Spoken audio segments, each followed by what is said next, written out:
अनंत कोटी ब्रह्मांड नायक राजाधिराज योगीराज प्रब्रह्म बाळूमामांच्या नावानं चांग भलं. श्री बाळूमामा प्रसन्न. नमस्कार प्रेमळ भक्तांनो.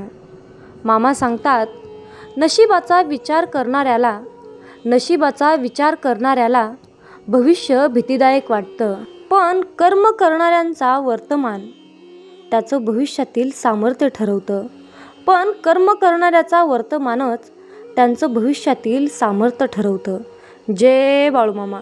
भक्तांनो, अशाच प्रकारचे बाळूमामांचे भावनिक, प्रेरणादायी आणि महत्त्वपूर्ण संदेश ऐकण्यासाठी आत्ताच आपल्या चॅनलला सबस्क्राईब करा. आणि हो, आपली व्हिडिओ जास्तीत जास्त भक्तांपर्यंत शेअर करायला विसरू नका.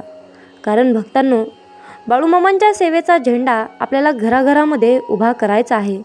म्हणून बाळूमामांच्या या पवित्र कार्याला तुमचाही हातभार नक्की लावा. मामा म्हणतात, माझ्या बाळा, माझ्यावर विश्वास ठेव. कारण आपण जेव्हा कोणासाठी तरी चांगलं करत असतो, तेव्हा आपल्यासाठी सुद्धा कुठेतरी काहीतरी चांगलं घडत असतं. इतकंच की ते आपल्याला दिसत नसतं, परंतु ते सर्व काही मला माहीत असतं. म्हणून माझ्यावर विश्वास ठेव. मामा म्हणतात, माझ्या बाळा, कोणाच्या बोलण्याने टेन्शन घेऊ नका, झुरत बसू नका. मामा सांगतात, माझ्या बाळा, आपण कितीही चांगलं काम केलं, कितीही प्रामाणिक राहिलो तरी लोक काहीतरी बोलणारच. अरे बाळा, एकाच माणसाबद्दल वेगवेगळ्या लोकांची वेगवेगळी मतं असतात. कोणी कौतुक करेल, कोणी निंदा. पण प्रत्येकाच्या बोलण्याला जर आपण मनावर घेतलं तर आयुष्यभर झुरत राहावं लागेल. माणसाने आपल्या कानावर विश्वास ठेवावा, पण कानावर आलेल्या प्रत्येक गोष्टीवर नाही. बोलणं फुकट असतं, कोणालाही काहीही बोलता येतं. जर कोणी आपल्याला तू काहीच करू शकत नाहीस असं म्हटलं तर आपण थांबणार आहोत का? नाही ना. आपण ठरवलं पाहिजे की कोण काय बोललं यावर नाही, तर आपण काय करतो यावर आपलं भविष्य ठरतं. दुसऱ्यांचं बोलणं मनावर घेत बसणं म्हणजे स्वतःची ऊर्जा वाया घालवणं. जे आपल्यावर खरं प्रेम करतात ते कधीही आपल्याला तोडून बोलत नाहीत, पण उगाचच वायफळ लोकांच्या बोलण्यामुळे आपण का आतून तुटायचं? आपलं आयुष्य आपल्या हातात आहे. कोणी काहीही बोललं तरी त्यातलं आवश्यक तेवढंच घ्यायचं, उरलेलं फेकून द्यायचं. नाहीतर आपलं मन हे कचरापेटी बनून जातं. अरे बाळा, आपल्या मनाचे राजे व्हा, लोकांच्या शब्दाचे गुलाम होऊ नका. चला तर आज याच विषयावर मी तुम्हाला काहीतरी महत्त्वाचं सांगणार आहे. माझ्या बाळा, लोकांना काहीतरी बोलायचंच असतं, ते त्यांचं काम आहे. लोकांचं काम म्हणजे बोलणं. कोणी काहीही बोलो, कोणी काहीही करो, प्रत्येक चांगल्या गोष्टींवर वाईट टीका होणारच. समोरच्या व्यक्तीचं बोलणं हे त्याच्या संस्काराचं प्रतिबिंब असतं. आपण जर दरवेळी त्याचं बोलणं ऐकून घाबरत टेन्शन घेत बसलो तर आपलं मन कधीही शांत होणार नाही. कोणाचंही बोलणं आपल्याला थांबवता येणार नाही, पण त्याला किती महत्त्व द्यायचं हे मात्र आपण नक्कीच ठरवू शकतो. एकदा का मनात ठरवलं की बोलू दे, लोकांना किती बोलणार, ते बोलून बोलून मी दुर्लक्षच करणार, तरच आयुष्य निवांत होईल. माझ्या बाळा, स्वतःवर विश्वास असला की कोणाचंही बोलणं आपल्याला हरवू शकत नाही. आपल्याला माहीत असेल की आपण काय करतोय आणि का करतोय, तर मग कोण काय बोलतंय हे महत्त्वाचं राहत नाही. एखाद्याचं तू कधीच यशस्वी होणार नाहीस हे वाक्य ऐकून जर आपण खचून गेलो तर त्याचं ते बोलणं आपण खरं ठरवत असतो. पण त्याला उत्तर तेव्हा मिळतं जेव्हा आपण यशस्वी होतो. म्हणून स्वतःवर विश्वास ठेवा. आपली मेहनत त्यांना कळत नाही ना, मग त्यांच्या मतांना आपण वजन द्यायचं नाही, हे लक्षात ठेवा. जे आपल्या पाठीमागे बोलतात त्यांच्याकडे वळूनही पाहू नका. पाठीमागे बोलणाऱ्यांचं कामच ते असतं. सतत लोकांच्या मागेच राहणं, समोरासमोर काहीच सांगायची यांची हिंमत नसते. अशा फालतू लोकांच्या बोलण्यामुळे आपण रडत बसलो तर आपण त्यांना जिंकून देतो, हे लक्षात ठेवा. जो पुढे चालतो त्याच्या मागेच लोक बोलतात, म्हणून त्यांच्याकडे मागे वळून पाहू नका. आपल्या मार्गावर चालत राहा. तुमचंच यश त्यांना उत्तर देईल. माझ्या बाळा, दुसऱ्यांच्या बोलण्याने आपली स्वप्न कधीच सोडायची नाहीत. हे करशील तू, तुला जमेल, अशी अनेक वाक्य आपण ऐकतो. पण जर आपण त्यांचं ऐकून थांबलो तर आपण आपल्यावरच अन्याय करतो. स्वप्न पूर्ण करण्यासाठी झटायचं आपलं काम आहे. त्यांच्या अनुमतीची तुम्हाला गरज नाही. आपल्या हृदयात जळणारी स्वप्नांची ज्योत कोणाच्याही बोलण्याने विझू देऊ नका. काही लोक जळत असतात. त्यांचं बोलणं म्हणजे ईर्ष्येचा झटका. काहींना आपली प्रगती बघवत नाही म्हणून ते टोचणाऱ्या शब्दांनी बोलतात. यालाही जमलं, अशी भावना त्यांच्या बोलण्यातून दिसते. अशा लोकांचं बोलणं म्हणजे त्यांचं असमाधान, त्यांचं दुःख आपल्या यशात दिसतं. त्यामुळे ते बोलतात. त्यांना बोलू द्या. आपण कामात लक्ष द्या. जे आपल्याला समजून घेत नाहीत त्यांचं मत महत्त्वाचं नसतं. आपल्या संघर्षाची भावना, त्यागाची जाणीव ज्यांना नाही त्यांचं मत फक्त वरवरचं असतं. ते कधीही पूर्ण चित्र पाहत नाहीत. मग अशा अपूर्ण माहितीवर आधारित लोकांच्या मताला आपण वजन द्यायचं का? मुळीच नाही. फक्त आपल्याला समजून घेणाऱ्यांचीच मतं विचारात घ्या. उगाच सगळ्यांचं ऐकून मनात गोंधळ सुरू होतो. मनावर घेत राहिलात तर आयुष्यभर रडत बसाल. दुसऱ्यांच्या बोलण्यामुळे जर तुम्ही सतत विचार करत बसलात तर एक दिवस तुम्हाला मानसिक त्रास सुरू होऊ शकतो. झोप लागत नाही, काही कामात मन लागत नाही. मग हळूहळू आत्मविश्वास ढासाळतो. तुमच्याकडून अनेक चुका होऊ लागतात. म्हणून सुरुवातीलाच ठरवा, कोण काय बोललं याचा विचार मी करणार नाही. आयुष्यात वेळ कमी आहे. 85 वर्षाच्या लीजवर आलोय. ते टेन्शनवर वाया घालवू नका. आपण रोज थोडं थोडं जगतोय आणि तो प्रत्येक दिवस मौल्यवान आहे. आता जर आपण तेही कोणाच्या तरी बोलण्यामुळे टेन्शन घेत घालवलं तर आपल्याच आयुष्याचं नुकसान होत आहे. आज वेळ आहे, उद्या नाही. त्यामुळे वेळ तणावावर नको तर समाधानावर खर्च करा. मित्रांबरोबर छान एन्जॉय करा. नातेवाईकाशी चांगले रिलेशन ठेवा. घरात आनंदी वातावरण ठेवा. आपल्यामुळे कोणीही दुःखी होता कामा नये, एवढं लक्षात ठेवा. सर्वांची मनं बाळगा. आपल्याकडून कोणालाही दुःख होणार नाही याची काळजी घ्या. हा सगळ्यात महत्त्वाचा मुद्दा आहे. आपल्या प्रत्येक निर्णयामागे आपणच जबाबदार असतो. मग त्यावर कोण काय बोललं याने फरक का पडतो? तुम्ही तुमच्या आनंदासाठी, प्रगतीसाठी जगत आहात. मग लोकांचं बोलणं तिथे कुठून आलं? आपण एकदा हे सगळं समजून घेतलं की आयुष्य मोकळं वाटायला लागतं.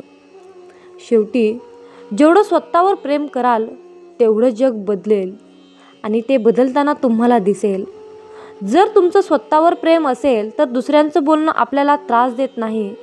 एकदा का आपण मनातून मजबूत झालो तर लोकांची टीका म्हणजे वादळ आलं आणि तरीही आपण ठाम उभे आहोत अशी आपली परिस्थिती होते. जेव्हा तुम्ही स्वतःचे मित्र होता ना तेव्हा शत्रू आपोआप हारतो. भक्तांनो, कोण काय बोललं, किती बोललं हे विसरून जा. लोकांच्या बोलण्याने थांबू नका. झुरत बसणे सोडून द्या. म्हणजेच वेळ आणि ऊर्जा वाया घालवणं. आपलं आयुष्य आपल्या हातात आहे. दुसऱ्यांच्या शब्दांनी आपण बदलायचं नाही तर आपल्या कृतीने त्यांना उत्तर द्यायचं. उगाच त्यांच्यामुळे रात्र जागून मन खराब करून घेऊ नका. त्यांचं बोलणं त्यांच्यावर सोडा. मनात एकच गोष्ट ठेवा, मी माझ्यासाठी जगतो. आयुष्य खूप सुंदर आहे. त्याला दुसऱ्यांच्या शब्दांनी कुरूप करू नका. विश्वास ठेवा. पुढे चालत राहा आणि हसत राहा. मित्रांनो, माझ्या बाळा, मी तुला दररोज अशाच प्रकारचे सकारात्मक विचार देत असतो. जीवनही असेच सकारात्मक विचारांनी भरून जावं हीच माझी इच्छा आहे. माझ्या बाळा, तुझ्या इच्छा, आकांक्षा पूर्ण होवोत.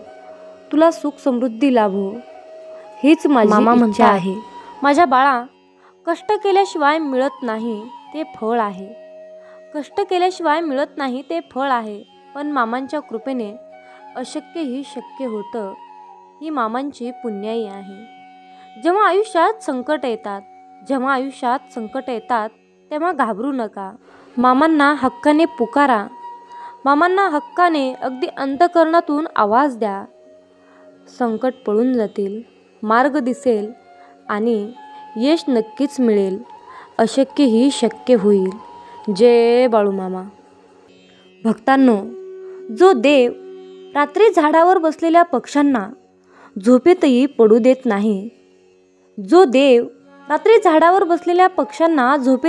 देत नाही, मग तोच देव माणसाला कसा काय निराधार सोडू शकेल. भक्तांनो, आजच्या दैवी संदेशामध्ये बाळूमामांच्या एका भक्ताने बाळूमामांना सर्व समस्या सांगितल्या, सर्व अडचणी सांगत होता. तेव्हा त्याच्या सर्व अडचणी ऐकून घेऊन बाळूमामांनी त्या भक्ताला स्मित हास्य करून त्याच्या सर्व प्रश्नाची उत्तरे दिली. तर आपलीसुद्धा तीच प्रश्न आहेत आणि आपल्यालासुद्धा आजच्या दैवी संदेशातून बाळूमामा उत्तर देणार आहेत.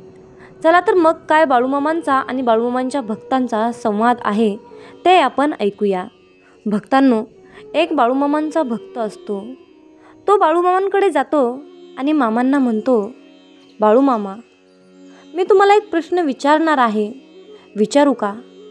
जर का तुम्ही माझ्यावर रागवणार नसाल तरच मी तुम्हाला हा प्रश्न विचारतो. तेव्हा मामा म्हणाले, माझ्या बाळा, विचार ना, तुझा काय प्रश्न आहे तो विचार. तेव्हा माणूस मामांना म्हणाला, बाळूमामा, माझा आजचा दिवस तुम्ही एकदम खराब केलास. असं का केलात तुम्ही मामा माझ्यासोबत? माझा आजचा दिवस खूप वाईट गेला. तेव्हा बाळूमामा त्या भक्ताला म्हणतात, माझ्या बाळा, अरे काय झालं, पण नेमकं काय झालं, मला नीट तर सांगशील ना? तेव्हा तो माणूस म्हणाला, अहो मामा, सकाळी अलाराम वाजलाच नाही, मला उठायला खूप उशीर झाला. तेव्हा मामा म्हणाले, बरं मग पुढे? तेव्हा माणूस म्हणाला, मग माझी स्कूटर पण चालू होत नव्हती, कशीबशी मला रिक्षा मिळाली. मग मामा म्हणाले, बरं मग पुढे? नंतर माणूस म्हणाला, मामा, आज माझी कॅन्टीन पण बंद होती, मी बाहेर सँडविच खाल्लं, ते पण बेकार होतं. मग मामा नुसतेच हसले आणि गप्प राहिले. मग माणूस म्हणाला, मला एक महत्त्वाचा फोन आला होता, त्या माणसाशी बोलताना माझा फोनच बंद पडला. मग मामा म्हणाले, बरं मग पुढे काय झालं? मग माणूस म्हणाला, संध्याकाळी घरी गेलो तर लाईट गेली होती, मी इतका थकलो होतो की AC लावून झोपणार होतो. मग असं का तुम्ही केलंस बाळूमामा माझ्याबरोबर? या सर्व कारणामुळे मी खूप त्रासून गेलो आहे, मला खूप कंटाळा आला आहे. मग मामा म्हणाले, अरे वेड्या, अरे बाळा, आता नीट ऐक. आता तुझ्या या सर्व प्रश्नाचे उत्तर मी तुला देणार आहे, त्यामुळे तू निराश होऊ नकोस. डोळे उघड आणि मी तुला जे काही सांगत आहे ते तू नीट लक्षपूर्वक ऐक. मामा म्हणतात, माझ्या बाळा, आज तुझा मृत्यूयोग होता. मी माझ्या देवदूतांना पाठवून तो थांबवला. त्या गडबडीत अलाराम पण वाजला नाही, म्हणजेच तो अलारामसुद्धा मीच थांबवला. तुझी स्कूटर मी सुरू होऊ दिली नाही, कारण स्कूटरचा अपघात होणार होता. कॅन्टीनच्या जेवणातून तुला विषबाधा होणार होती, ते सँडविचवर निभावलं, म्हणून तुझी कॅन्टीन मीच बंद केली. तुझा फोन मी बंद पाडला, कारण समोरचा माणूस तुला एका कारस्थानात अडकवणार होता. संध्याकाळी तुझ्या घरी शॉर्ट सर्किट होऊन घराला आग लागणार होती, म्हणून मी लाईट घालवली. मग माणूस म्हणाला, अहो मामा, अहो ब्रह्मांड नायक बाळूमामा, मला क्षमा करा, खरंच मला क्षमा करा. मामा म्हणाले, माझ्या बाळा, माझ्या प्रिय मुला, मला क्षमा मागू नकोस, फक्त माझ्यावर विश्वास ठेव. माझ्या योजनाविषयी कधीच शंका घेऊ नकोस. आपल्या आयुष्यात जे बरं काही घडत असतं त्याचा अर्थ फार उशिरा लागतो. मग भक्तांनो, आपण खरंच आपल्या मामांवर श्रद्धा आहे असं म्हणतो, मग सेवा करताना आळस का येतो? देवाची भक्ती करताना आळस का येतो? हा सर्वात मोठा प्रश्न आहे. पारायण श्रवणाच्या वेळी डुकल्या का घेतो, पण 3 तासाच्या पिक्चरमध्ये जराही झोप येत नाही. आपल्या आयुष्याला सुंदर बनवणारे विचार आपण दुर्लक्षित करतो आणि नको ते मेसेज फॉरवर्ड करतो. म्हणून भक्तांनो, मामांची संगत केली तर आपल्याला एकटं का वाटावं? मामांची संगत केली तर आपल्याला एकटं का वाटावं? कारण बाळूमामा नेहमी आपल्या सोबत असतात. माणूस हा सवडीनुसार वागत असतो. चहात माशी पडली तर चहासुद्धा फेकून देतो. पण जर का तुपामध्ये माशी पडली तर आपण माशी फेकून देतो, तूप नाही. अगदी तसंच आहे. आवडत्या माणसाने चूक केली तर काहीही न बोलता ती पोटात घालतो. पण जर का ती चूक ना आवडत्या व्यक्तीने केली तर आकांडात तांडव करून बोभाटा करतो. माझं म्हणून नाही, आपलं म्हणून जगता आलं पाहिजे. माझं म्हणून नाही तर आपलं म्हणून जगता आलं पाहिजे. जग खूप चांगलं आहे, फक्त चांगलं वागता आलं पाहिजे. जग खूप चांगलं आहे, फक्त चांगलं वागता आलं पाहिजे. सगळं विकत घेता येतं पण संस्कार नाही. सगळं विकत घेता येतं पण संस्कार नाही. समुद्र आणि वाळवंट कितीही अथांग असले तरी वाळवंटात आणि समुद्रात पीक घेता येत नाही. वाळवंटात आणि समुद्रात पीक घेता येत नाही. मामा म्हणतात, देह सर्वांचा सारखाच, फरक फक्त विचारांचा. म्हणून मामा म्हणतात, माझ्या बाळा, भिवू नकोस, मी सदैव तुझ्या पाठीशी आहे. भिवू नकोस, मी सदैव तुझ्याच पाठीशी आहे. मामा म्हणतात, माझ्या बाळा, आयुष्यामध्ये चांगल्या गोष्टी त्यांनाच मिळतात जे वाट बघतात आणि अधिकच चांगल्या गोष्टी त्यांना मिळतात जे प्रयत्न करतात. पण सर्वोत्तम चांगल्या गोष्टी त्यांनाच मिळतात जे आपल्या प्रयत्नावर अतूट विश्वास ठेवतात. माझ्या बाळा, आयुष्य अवघड आहे पण अशक्य नाही. आयुष्य अवघड आहे पण अशक्य नाही, हे लक्षात ठेव. म्हणून जर का हे अवघड आयुष्य सोपं करायचं असेल आणि या आयुष्याला, या जीवनाला रंग द्यायचा असेल, हे आयुष्य बहरायचं असेल तर तुम्हाला मामा चरणांशीच राहावं लागेल. मामांची तुम्हाला संगत करावी लागेल. मामांचा हात तुम्हाला धरावा लागेल. मामांच्या चरणावर सदैव तुमचं डोकं ठेवावं लागेल. मामा म्हणतात, अरे बाळा, आयुष्यात जेव्हा माणसाला सुखाचे भोग येतात तेव्हा त्याला काहीच वाटत नाही. परंतु जेव्हा त्याच्या वाट्याला दुःखाचे भोग लागतात तेव्हा मनुष्य म्हणतो की मी ह्या देवाचा भक्त आहे आणि मी या अमक्या देवाचं एवढी भक्ती केली, एवढी सेवा केली, तरीही या देवाने शेवटी माझ्या नशिबाला दुःखच का दिलं? मी इतका सत्कर्मी पुरुष आहे, इतका मी सत्कर्मानेच चालतो, तरीही माझ्या वाट्याला दुःख का आहे? असे म्हणून आपण देवाला दोष देत असतो. पण त्या मनुष्याला एवढं समजत नाही की हे सर्व काही घडत आहे तो आपल्या कर्माचा भाग आहे. याला देव काय करतील आणि संत काय करतील? भोग हा भोगूनच संपवावा लागतो. शेवटी ते प्रारब्ध आहे.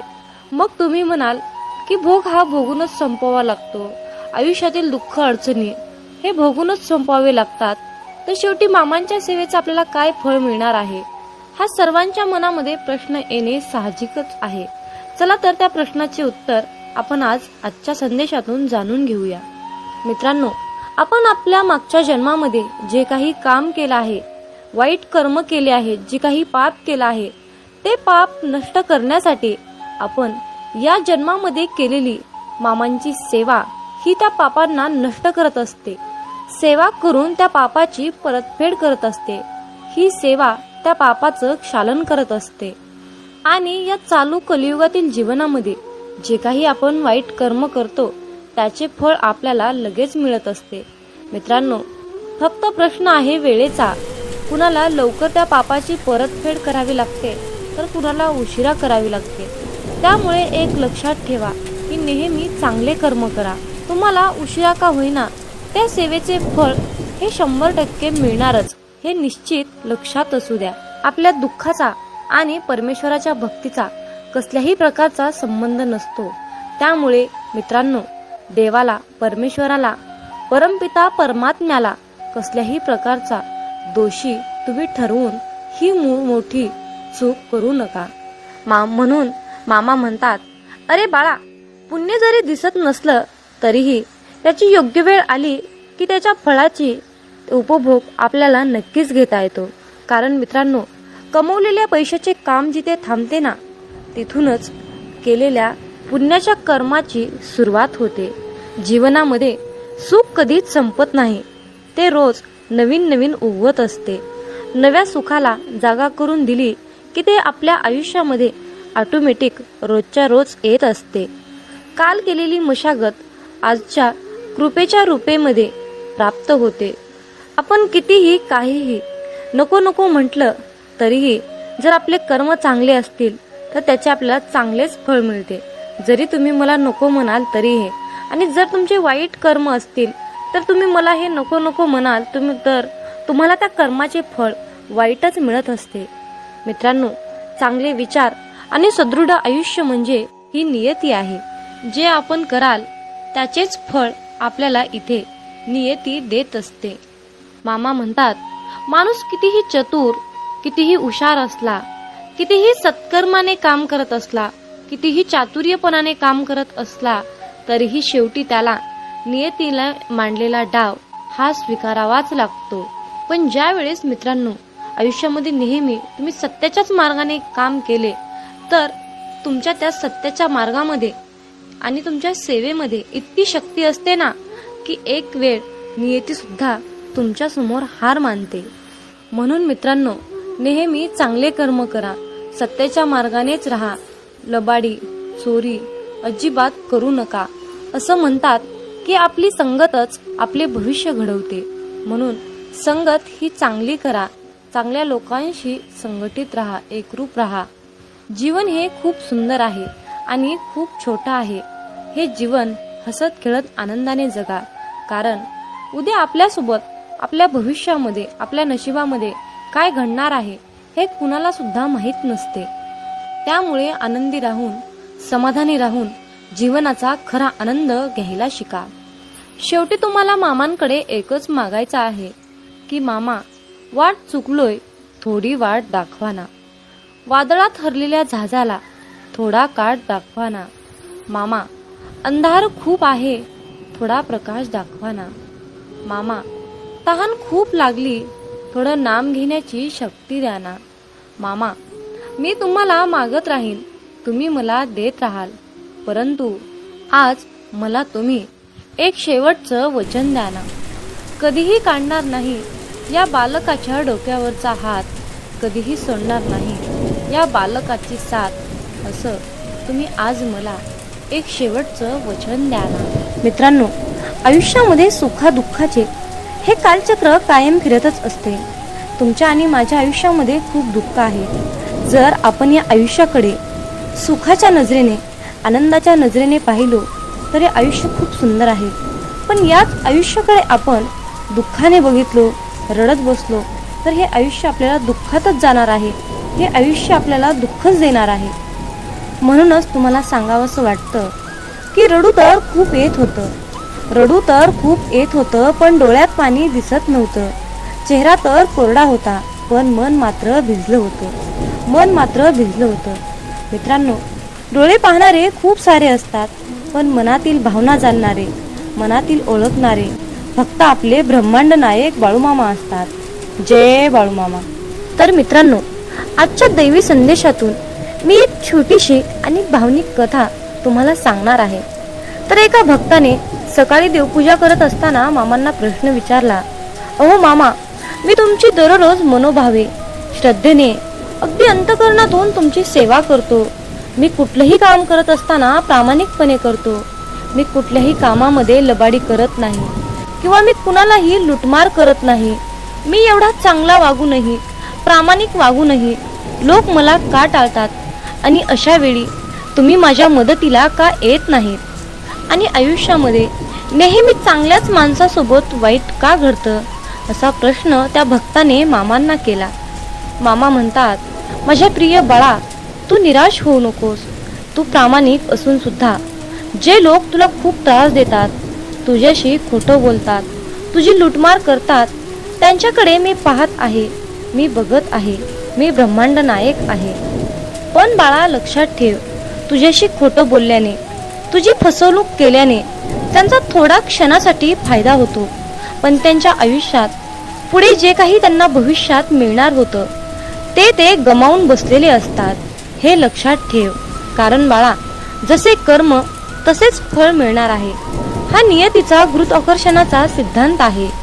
आयुष्यात जर कोणी व्यक्ती अशा प्रकारची फसवणूक, लूटमार करत असेल तर त्याच्या डोक्यावर पापाचा खूप सारा बोजा होतो आणि मग या सर्व पापांचे भोग घरातील सर्व कुटुंबियांना भोगावे लागतात. तर मित्रांनो, आजच्या दैवी संदेशातून तुम्हाला एकच सांगायचं आहे की कुठलंही कार्य करत असताना प्रामाणिकपणे करा. कुणाचीही फसवणूक, लूटमार करण्यापेक्षा मामांना भरपूर आशीर्वाद मागा. मामा तुम्हाला नक्कीच आशीर्वाद देतील आणि तुमच्या प्रत्येक कामामध्ये तुम्हाला यश प्राप्त करून देतील. हा माझा स्वतःचा अनुभव आहे. मामा म्हणतात, माझ्या मुला, निष्ठा सोडू नकोस, प्रामाणिक राहा, भक्ती कर, माझे नामस्मरण कर, कुणाचे वाईट चिंतू नकोस, भिवू नकोस, मी सदैव तुझ्या पाठीशी आहे, भिवू नकोस, मी सदैव तुझ्या पाठीशी आहे. मित्रांनो, श्री संत सद्गुरू बाळूमामा हा शब्द मनाला खूप आधार देणारा आणि शक्ती देणारा मंत्र आहे. मित्रांनो, ब्रह्मांड नायक बाळूमामा या शब्दात दडलेलं आईचं प्रेम, नातं, जिव्हाळा, प्रेमाचा ओलसर स्पर्श, या सर्व गोष्टी आपल्याला ब्रह्मांड नायक बाळूमामा या शब्दातून मिळत असतात. तर मित्रांनो, तुम्हाला दररोज सकाळी आणि संध्याकाळी मामांकडे एक प्रार्थना करा. आरोग्य, सुख, समृद्धी, नैराश्य, नोकरी, इच्छापूर्तीसाठी तुम्हाला ही प्रार्थना करायची आहे. चला तर मग मित्रांनो, माझ्यासोबत प्रार्थना करा. हे ब्रह्मांड नायक बाळूमामा, आम्हा सर्व पापी भक्तावर तुमची कृपा असू द्या. हे परमेश्वरा, आम्हा सर्वांनाच चांगले आरोग्य, सुख, समृद्धीचे आयुष्य दे. आम्हा सर्वांनाच तुझ्या आशीर्वादाने इतकं सक्षम बनव की आमच्या सर्व इच्छा, सर्व स्वप्न पूर्ण करण्यायोग्य आम्हाला बनव. आम्हाला सुखी ठेव. हे पिता परमात्मा, आम्ही सर्वजण तुझ्या नामस्मरणात कायम असतो. तू तुझ्या हाताने आमच्याकडून सर्वांचे कल्याण करून घे. सर्वांना चांगली बुद्धी दे आणि अहंकार न करता जीवन जगण्याची प्रेरणा दे. हे प्रभू, तुझ्या चरणी हीच माझी प्रार्थना आहे. तर मित्रांनो, दररोज तुम्हाला बाळूमामा चरणी ही प्रार्थना करायची आहे. तर मित्रांनो, दररोज न चुकता सकाळी आणि संध्याकाळी मामांकडे ही प्रार्थना तुम्हाला करायची आहे. ही प्रार्थना म्हणजे सामूहिक प्रार्थना आहे. सामूहिक प्रार्थनेमध्ये खूप शक्ती असते. जर तुम्ही ही प्रार्थना मामांकडे केली तर तुमच्या इच्छा पूर्ण होतील, हे निश्चित आहे. मामा म्हणतात, अरे मुला, चंदनाच्या झाडाला विषारी सापाने विळखा घातला म्हणून चंदनाचा सुगंध काही कमी होत नसतो. अर्थात मामाला तुम्हाला हेच सांगायचे आहे, ज्यांचे कर्म चांगले आहे तो आयुष्यात कधीही संपत नसतो. सत्कर्मी माणसालाच आयुष्यात अडचणी येतात, पण त्या अडचणी दीर्घकाळ टिकून राहणाऱ्या नसतात, तर लगेच सुटणाऱ्या असतात. मामा सांगतात, आयुष्यात कोणावरही विश्वास ठेवू नका, कारण लोकांचे खायचे दात वेगळे असतात आणि दाखवायचे दात वेगळे असतात. म्हणून मामा म्हणतात, नाती तीच जपा जी तुम्हाला जपण्याचा प्रयत्न करतात. नाती तीच जपा जी तुम्हाला जपण्याचा प्रयत्न करतात. कारण नातं हे फार नाजूक असते. नात्याची दोरी एकदा तुटली की ती परत जोडता येत नाही, आणि जोडलीच तर तिथे गाठ कायम राहते. मित्रांनो, जर आयुष्यामध्ये तुम्हाला यशस्वी व्हायचे असेल तर प्रत्येक लहान मोठ्यांचा आदर करा. त्यांच्या वयावरून त्यांचा आदर करा. कारण आयुष्यात एकदा निघून गेलेली वेळ आणि व्यक्ती पुन्हा कधीही परत मिळू शकत नाही.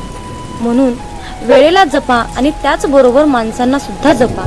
मित्रांनो, या कलियुगातील रीत म्हणजे लोक जिवंत माणसाला नीट सुद्धा बोलत नाहीत आणि मेल्यानंतर विचारतात, हलू हलू म्हणतात की तू आम्हाला बोलत का नाहीस. आणि म्हणूनच तुम्हाला सांगणे आहे की आयुष्यातून एकदा निघून गेलेली वेळ आणि व्यक्ती पुन्हा पुन्हा कधीच मिळवू शकत नाही. म्हणून वेळेचं भान ठेवा, माणुसकी जपा, नात्याला महत्त्व द्या, नाते टिकवण्याचा प्रयत्न करा. यातच खरं आनंद आहे आणि हेच खरं आयुष्याचं खूप मोठं आणि सुंदर सूत्र आहे. तर मित्रांनो, जर तुम्ही या मताशी सहमत असाल तर होय बाळू मामा, मी तुमच्या मताशी पूर्णपणे सहमत आहे असे टाईप करून हा दैवी संदेश पुढे 2 भक्तांना शेअर करा. तुमच्या हातून पुण्याचे काम घडून येईल आणि तुम्ही नकळतपणे पुण्याचे भागीदार ठराल. मित्रांनो, कधी कधी आयुष्यामध्ये असंही होतं. आयुष्यामध्ये इतकं दुःख, यातना, संकट, समस्या इतकं सहन करावं लागतं की खरंच मनामध्ये विचार येतो की यार, खरंच देव आहे का, इथपर्यंत शंका येतात. पण खरं तर हीच वेळ आपल्या परीक्षेची असते. इथूनच मामांची लीला सुरू होते.